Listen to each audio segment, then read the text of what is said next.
Ladies and gentlemen, we are live moments after the first period buzzer as we are doing a very special live during the intermission episode of the Hughes Sports Podcast. I am your host, Jake Hughes, alongside the old man. Old man, how the hell are you doing today? Well, you kind of messed with my head. I do my best to try to do that. Well, because there's no irrational fan music. I usually prep when there were irrational fans and I can do my posting and Well, it's a special podcast because we looked at it and we're like, there's no way we can do a show early enough to do it before the game.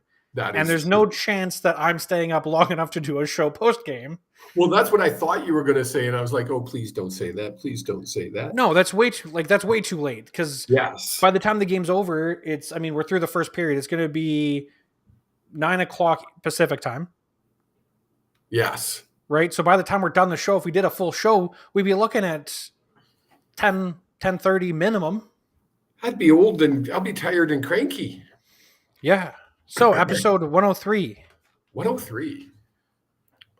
What do we have to talk about this week? I mean, nothing, right? More drama.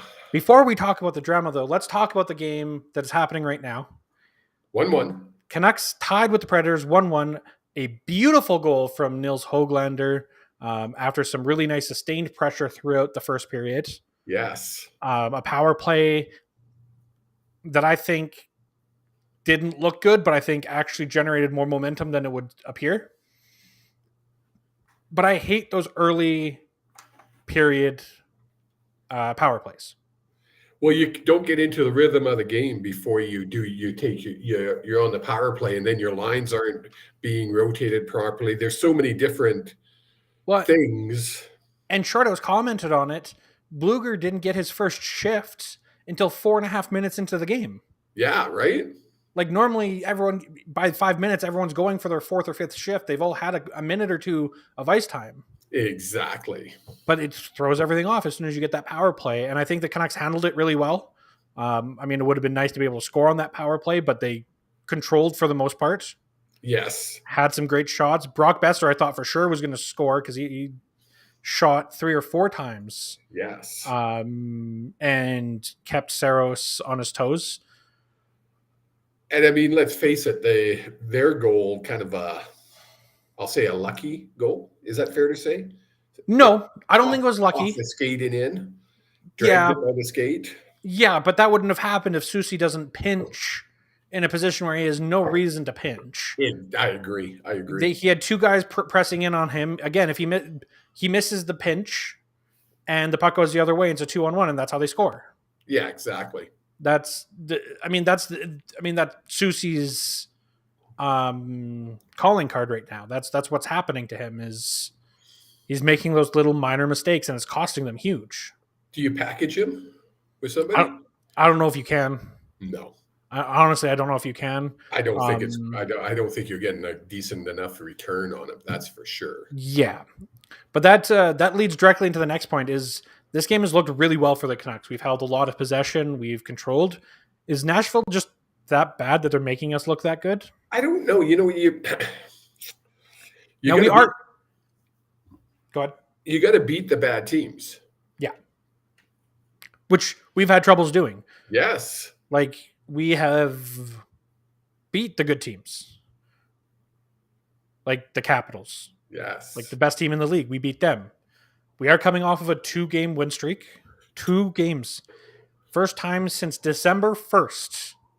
We have had back-to-back wins. Yeah, it's been a while since we could actually say, "Oh my God, are we on a winning streak?" We win this, we're 1 point up on Calgary. Yeah. They'll have a game in hand, of course. Yeah. I don't know if they're playing tonight or not. I don't believe so. I believe they play tomorrow. I haven't started that scoreboard watching yet. It's too early. But you say that it's really not at this point. It's not. Yeah, they play tomorrow. They play the Ducks tomorrow. Are the Canucks really excited about this break coming up? Starting, I think it's February 11th. Your birthday, by the way. Yep. Are they excited about this break to be able to get people healthy and reset for the final run. I mean, to get everyone healthy, I think everyone's basically healthy. Well, Kiefer Sherwood's out. Yeah, He's the only one who's out. They put him on IR now. Yeah, that's just the retroactiveness of that move is just so that way they can activate everyone for today because Dakota Joshua's back, Noah Juelson's back, and I think he's Sherwood, the way they did it, he's available to come back next game or the game after. Oh, is he? Yeah, because it's set so retroactively goes back. As you know, I've been kind of a little bit busy at my real job. Yes. Just a tad. So I haven't been paying as much attention as I normally do to all the off-ice stuff, except for... Well, we have to talk about it. We're a Canucks podcast. I know, but it's just getting so fucking boring to talk about every week. To me, there's lots of things to pull out of this because Gary Mason had a very revealing interview with Jim Rutherford. And the title of the article is "There's no good solution in rift between Canucks teammates Elias Pettersson and JT Miller." Did you happen to see the press clip with Miller today? Yeah, and I don't know who it was asking him. That was literally. Do you have any comment on what Jim Rutherford had said about the rift between you and Elias? And he's like, no. And then he goes, so everything's just peachy? No comment. And you could see Miller look up at him like, I said no comment. So I respect the reporter in that situation. He is a a Nashville Predators beat reporter. Oh, was he? Because the Canucks have one media member there. Oh. On the trip. So I like the fact that the Predators actually had someone who was willing to ask the question. Obviously, it needs to be asked. Yeah, I also respect JT Miller's response and no comment. No comment.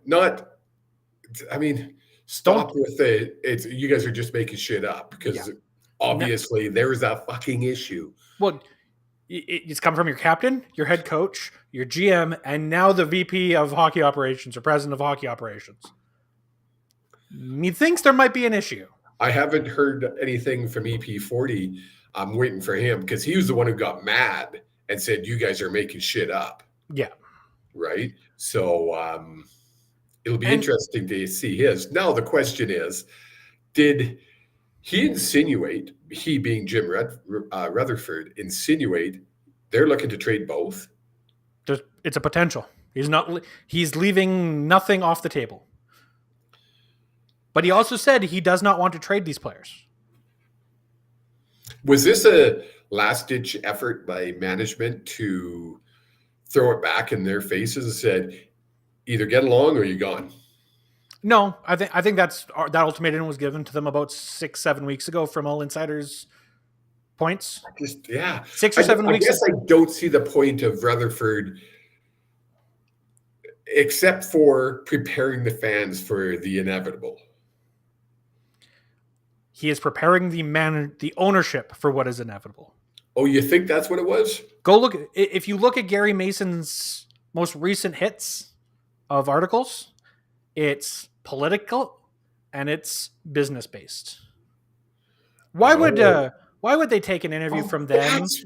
I didn't know what you were talking about when you were talking. You messaged me and said it's political, and I was like, "What the fuck are you talking about?" Gary Mason is a mostly political journalist. He has dabbled into the Canucks. He is a fan, and he was actually on Sakaris and Price. He had reached out to the organization a while ago to do an interview with Rutherford. Oh, okay. They finally called him back.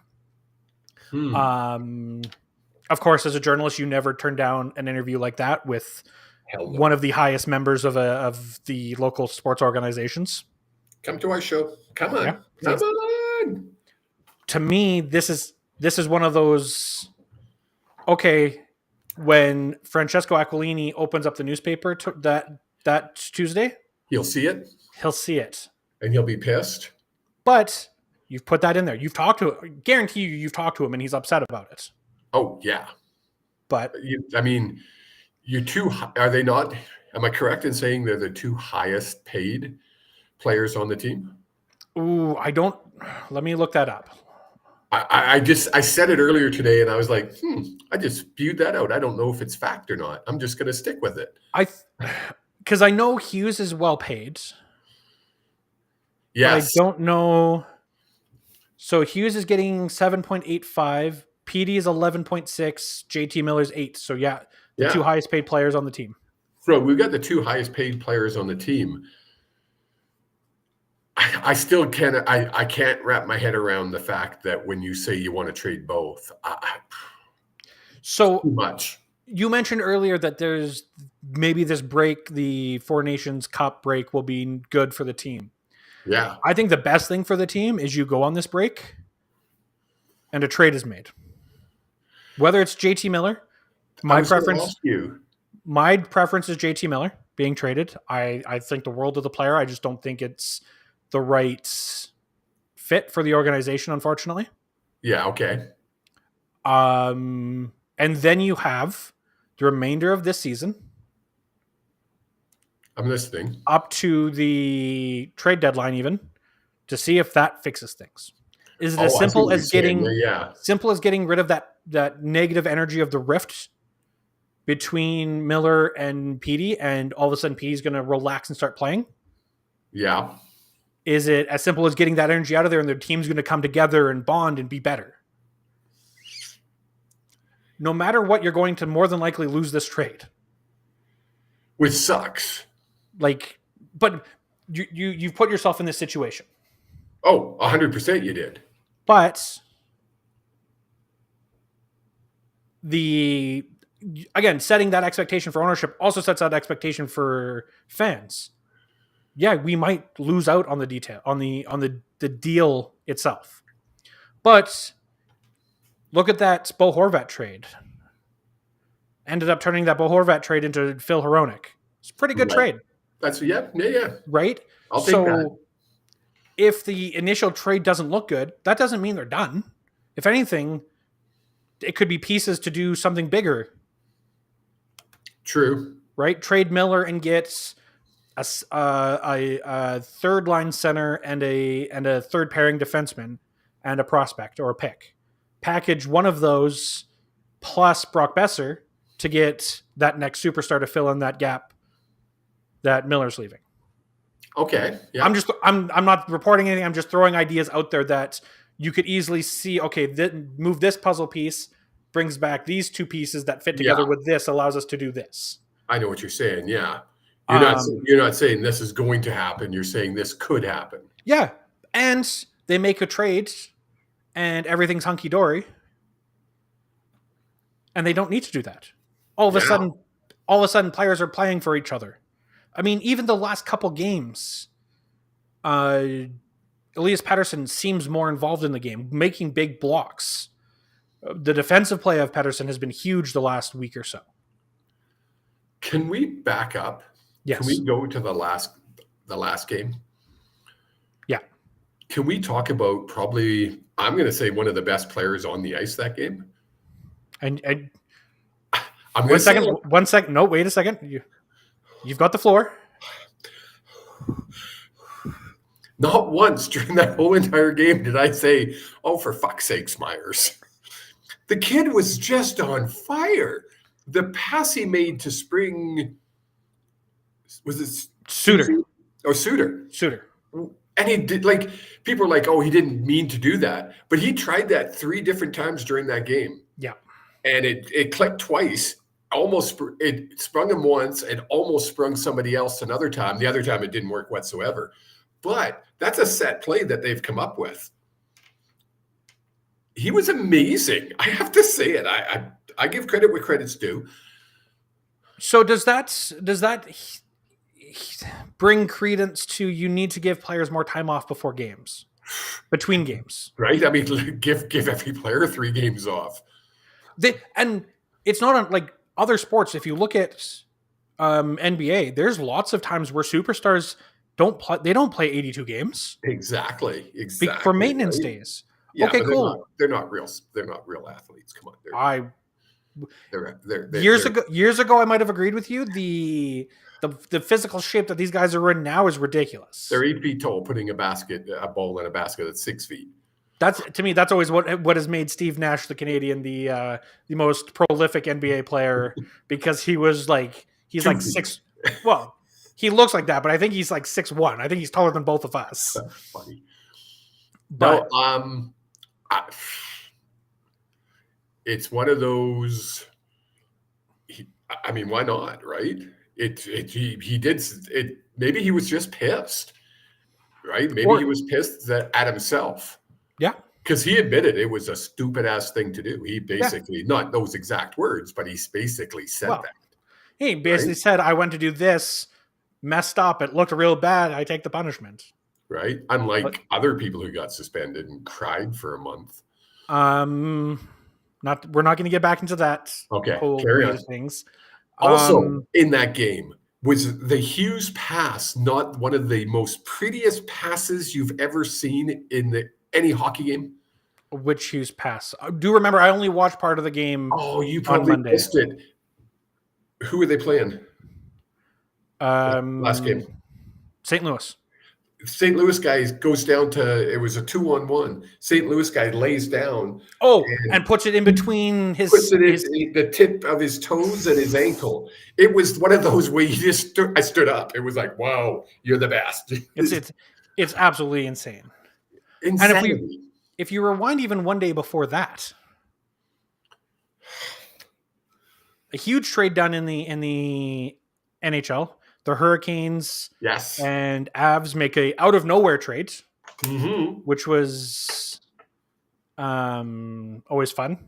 Yeah, but rumors were that not only were the Canucks talking with the Canes, they almost had a deal.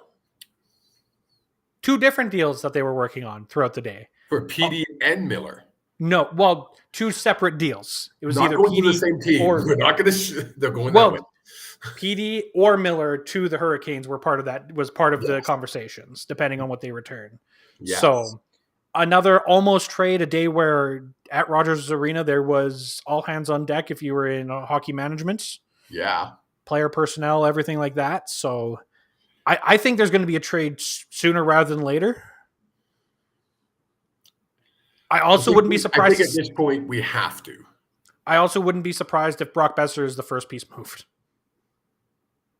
We said it a couple of weeks ago. Being in a UFA, he probably walks away at the end of the year. Yeah.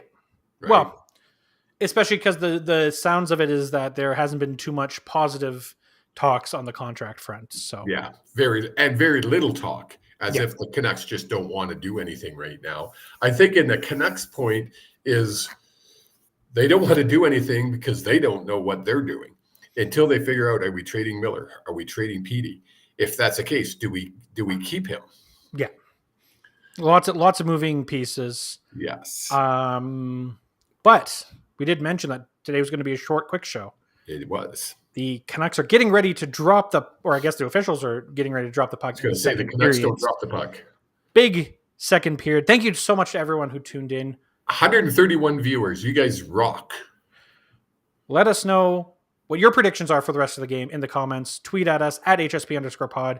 Find us on Blue Skies. You can find me, Blue Skies, and Twitter at JStreams. Old Man is at OldManHSP. Anything else before we go after a very quick 20-minute show? Keep your eye open for Free the Toucan. It's not a thing. It's not going to happen. We will eliminate the toucan. I don't have him tonight, but I will have him back. So much for the show mascot. She doesn't show up. Okay, everyone. The puck is dropped. Have yourselves a wonderful night. We will see you next week where we're not shortened by a game. Have yourselves a good one. Peace. Big guest next week.